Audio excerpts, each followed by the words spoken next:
What's up there, lovely people of the internet, and welcome back to another episode of Waifu Wednesday. Now, this is a series on my channel where I take your favorite waifu and see if she has what it takes to take up the title of best girl. In today's video, we are looking at Marin from My Dress Up Darling. Now, Marin is the definition of one of the best waifus of the season, at the very least. In fact, probably one of the best waifus in recent years for several reasons. When you think about the perfect girl or the perfect friend, several things come to mind. Someone that understands you, someone doesn't berate the fact that you have hobbies that are not normal, someone who definitely loves what they enjoy and loves sharing that with you, someone that also really just likes you. Now, My Dress Up Darling happens to have a character that is a self-insert for us, the viewers, to basically insert ourselves into and fall in love with Marin in a similar way that the character in the show does, by the name of Gojo. Not to be confused with the better version of him, which is this one, but like, you know, that one's also only kind of cool in comparison because, like, I mean, he has blue eyes that are— why is my phone going off right now? Hello, are you good? I'm trying to record a video here, dog. Yes, he may not have superhuman strength and powers to destroy a demon that is basically a goddamn moving volcano,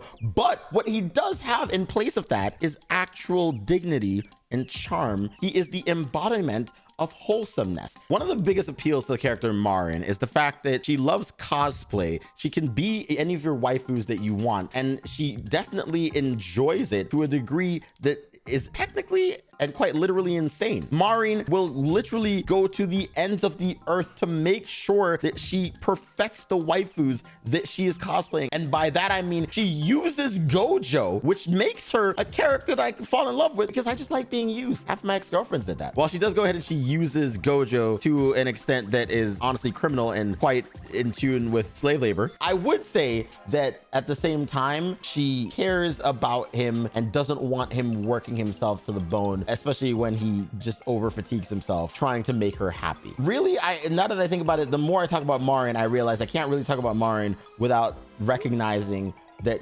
Gojo honestly helps her become more of who we love. So in reality, Marin is a character that you can only really fall in love with if you also fall in love with Gojo. On the one hand, Marin wants the cosplay, but she can't do it without Gojo because Gojo makes the cosplays. On the other hand, Gojo has the passion for making Hina dolls, essentially, and it's a skill that becomes useful in making Marin's cosplays. There's a specific instance in the show where Marin doesn't really know how to put on eyelashes, and Gojo goes out of his way to help her with that. You would think that Gojo is a character, much like every other self-insert character, that is just very horny, when that is not the case in My Dress Up Darling. Honestly, that's what I really love the most about him. Subsequently, Marin helps Gojo in the sense that he has a passion for making other people happy, and she fills the void in his life of having no one to make happy. Is Marin a fan service character or something more? I'm actually glad that you asked that. No, she actually isn't. Marin is basically lewd. She's very wholesome, but also lewd. So lewd in a very wholesome way. Marin's character design, while it might impose some desires of human nature, I think it was done with intent of just getting an audience into the show,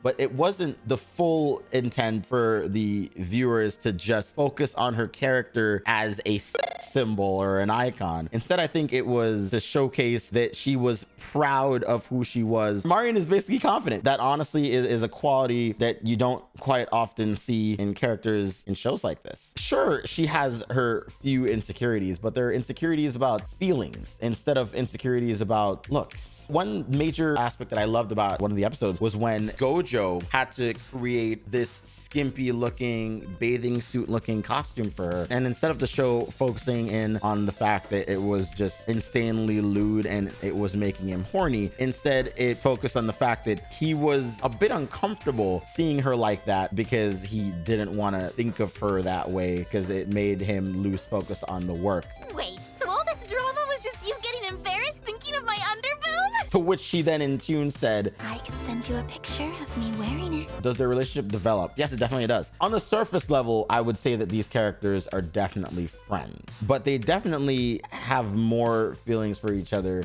than they're letting on to each other. It's kind of like you're getting cucked while watching the show, because never before have I really rooted for characters that I really think deserve to be together than watching My Dress Up Darling. Most of these anime protagonists don't deserve best girl. When I think about Rias and Issei. Issei in no way, shape, or form deserves Rias. Rias is actually a bombastic bad bitch that deserves much better than Issei. He does nothing but assault Rias. He only really cares about her for her body, and sure, she claims that she cares about him, but I honestly just think that it's Stockholm Syndrome. You know, the best definition that I have for Issei is the fact that he's an incel. TLDR, these are characters who are in love with each other in a more romantic sense, which is refreshing because not often do we get shows where it's mostly just romantic. And even though there are moments where they had close encounters that may have led to something a little bit more, ultimately there was no consummation of the relationship due to the fact that they ran out of time, which works out best for the show because it allows us to enjoy their journey together a little bit longer. If I had to compare Marin of waifus of the past that I definitely fell in love with, a great comparison would be to Mai from Bunny Girl Senpai. I think I've focused a lot on showcasing that their characters around Marin help Marin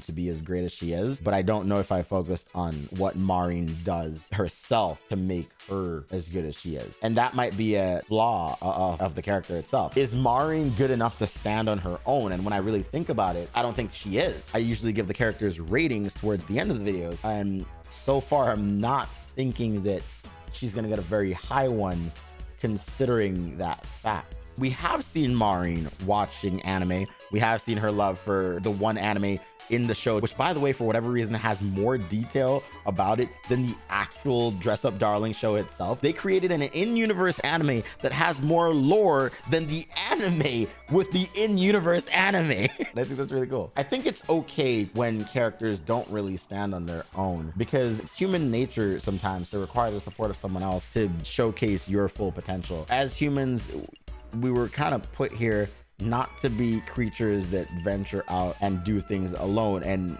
mind you, a lot of us end up doing that, and that's perfectly fine. It's also still fine to be able to have someone as that support system to help you. Marin, while maybe not inherently a character that stands out like other waifu of the past, ultimately at the end of the day, I think because of the great qualities that she has and the great qualities that she's shown, and the fact that she's at least proven that she can be at the very basic level a good friend, I think that Marin is a very decent waifu, and that's why I think I'm going to reward her with a solid score of 7 out of 10. Anyway, thank you guys so much for watching this video. If you liked it, go ahead and hit that like button. Also, comment down below if you agree with any of the things that I said. Clearly, my Twitch chat does not agree with any of it at all. But also, make sure you guys join me next time when I do this on Twitch. That's twitch.tv/evanitoart, where you can go ahead and sound off in the chat like these lovely people here, saying that my opinion is trash and everything that I said is absolutely wrong. But also, we'd love to have you here anyway. But thank you guys so much for watching this video. Hit the like button, share it with your friends, all that good stuff, and I'll see you in the next one. You know what? I'm out. You, Twitch chat. I was never wrong to begin with. I'm going.